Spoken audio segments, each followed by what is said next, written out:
Parte B. El sistema de meridianos principales conforma una red de cuerpos periespirituales, entre comillas, que están conectados a los chakras, entre comillas. Punto C. Los chakras son válvulas receptoras emisoras, entre comillas.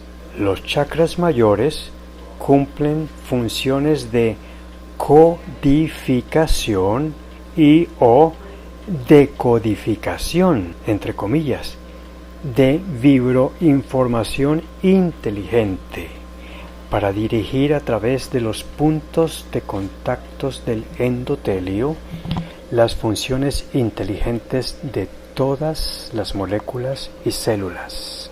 Punto D.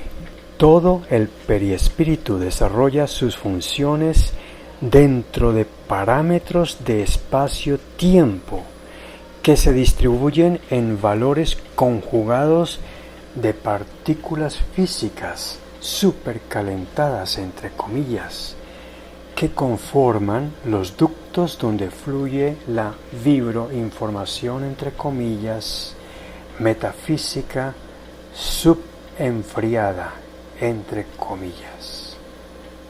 Punto A. Las vibroinformaciones son productos mentales a nivel cuántico molecular, biológico celular, psicológico egoico y evolutivo del simbre.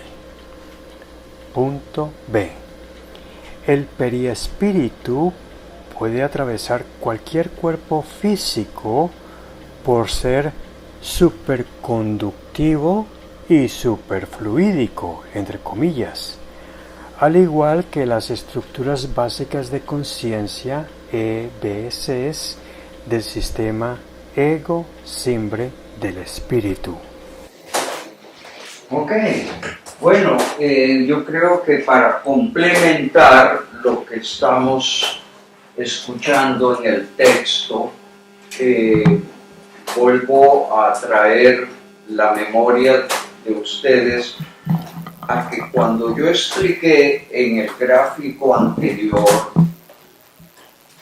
los ductos estaban hechos de partículas físicas supercalentadas, incluso le puse el nombre que da la ciencia, taquiones, y la información que pasa dentro del ducto se llama información subenfriada.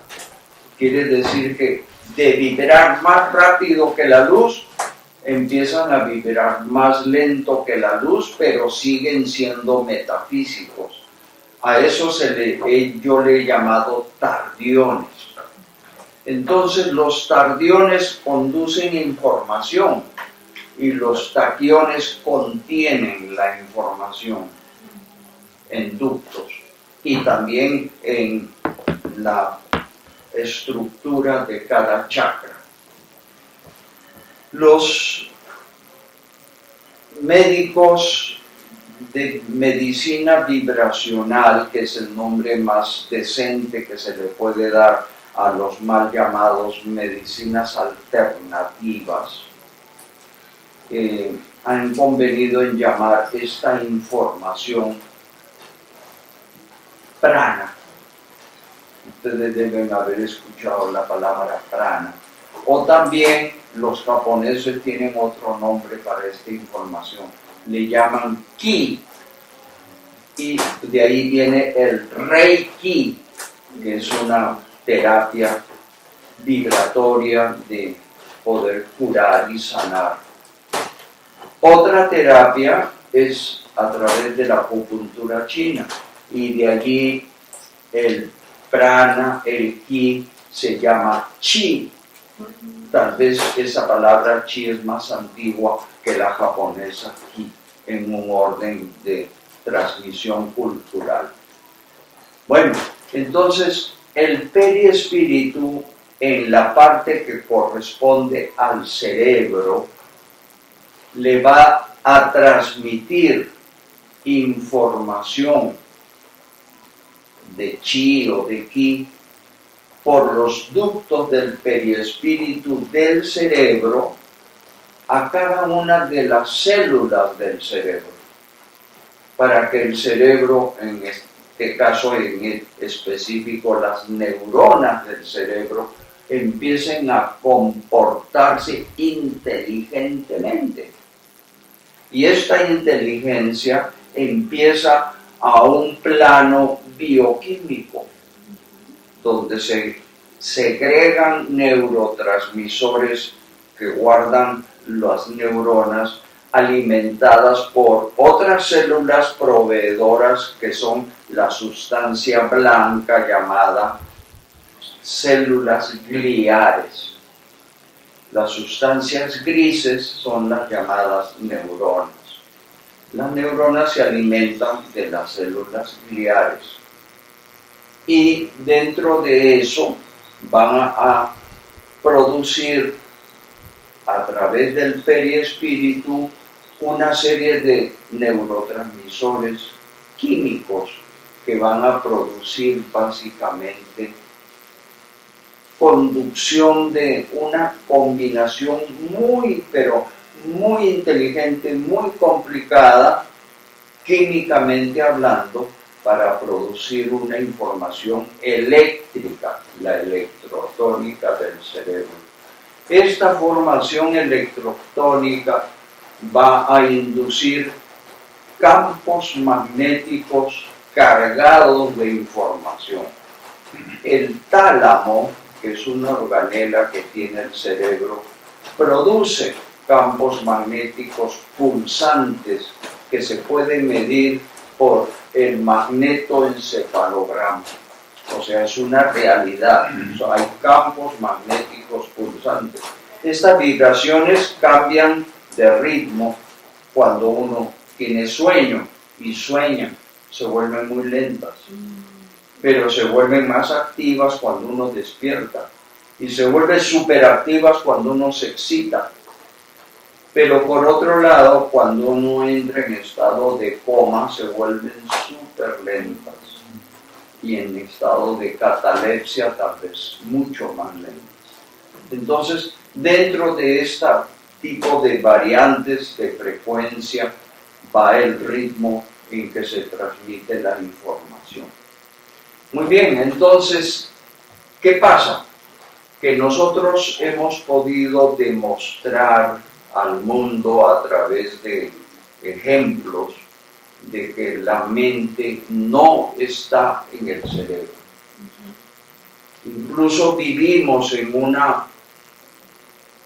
un mundo de contradicciones, porque mientras los médicos, los neurólogos, los profesores de colegio y los alumnos y después los adultos que fueron alumnos, todos piensan que la mente está en el cerebro.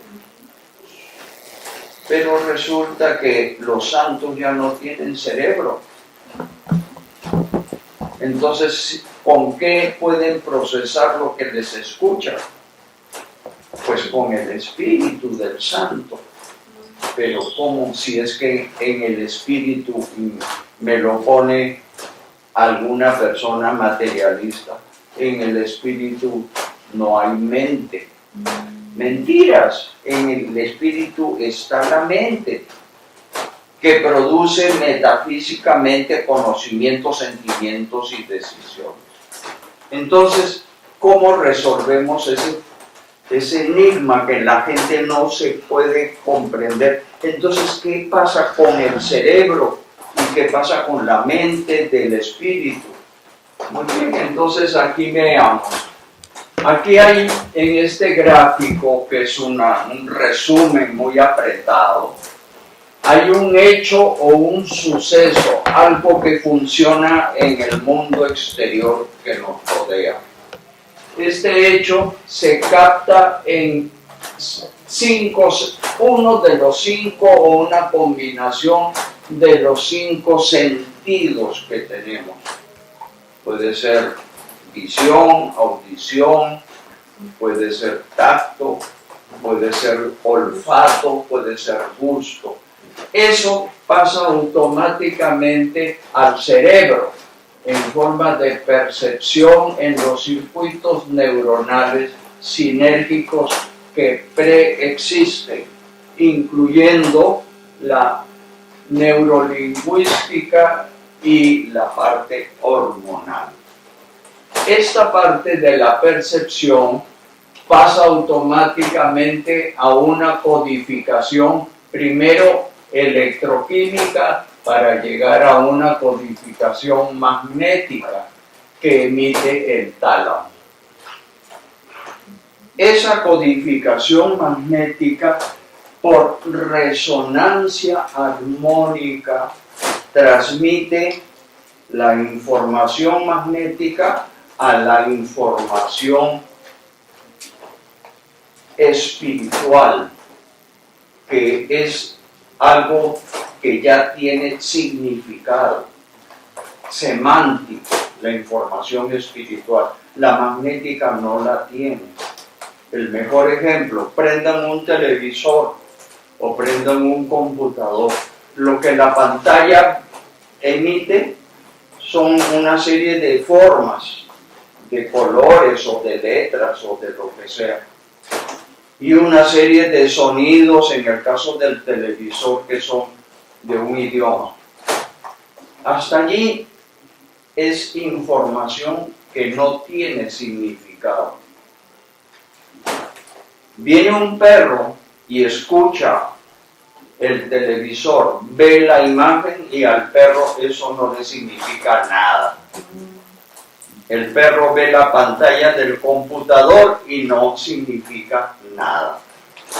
Pero, ¿quién es o qué es lo que le da el significado? La mente inteligente del ser humano. A la mente inteligente sí, lo que ve en la pantalla del televisor significa algo. Y lo que ve en la pantalla del computador también, o del celular. ¿Por qué? Porque allí actúa es la mente, que en este caso es espiritual. Esa es la que le da el significado. Pero hasta la codificación magnética, allí todavía no hay significado. Porque miren que es la señal electromagnética la que recibe el computador para el internet o la que recibe el televisor para el programa que vamos a ver.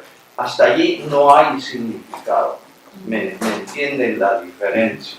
Muy bien, entonces, por resonancia armónica, todo lo que es magnético pasa a lo que es mental de las estructuras básicas de conciencia.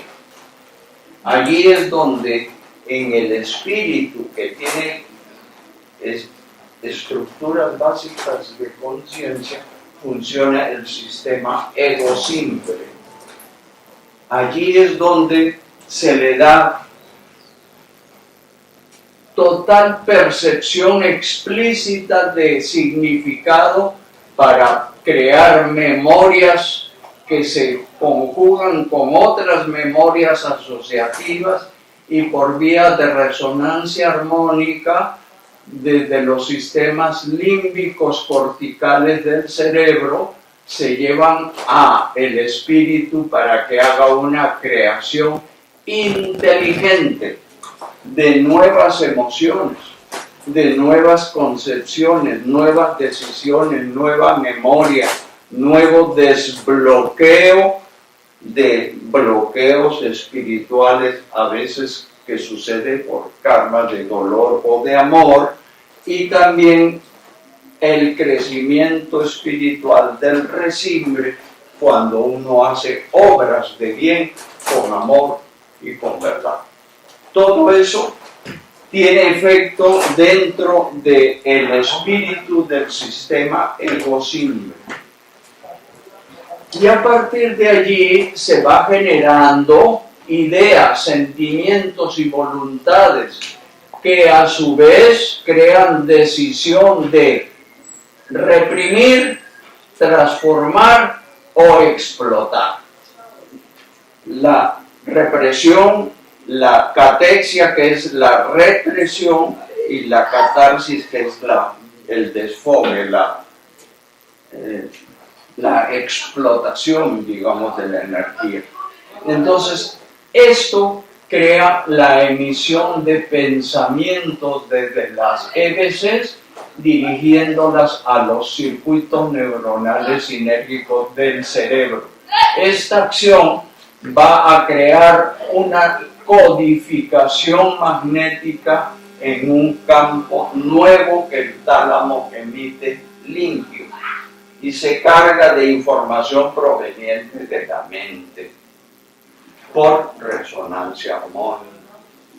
Y de esta manera, la codificación magnética se pasa a la recepción motriz de los circuitos neurológicos sinérgicos del cerebro, que van a dar una orden de motricidad al sistema nervioso periférico, que a su vez activa los músculos del cuerpo, tanto voluntarios o involuntarios, porque hay músculos en el estómago, en el esófago, que son involuntarios, en los intestinos, pero voluntarios en los brazos, en los dedos, en las piernas, etc.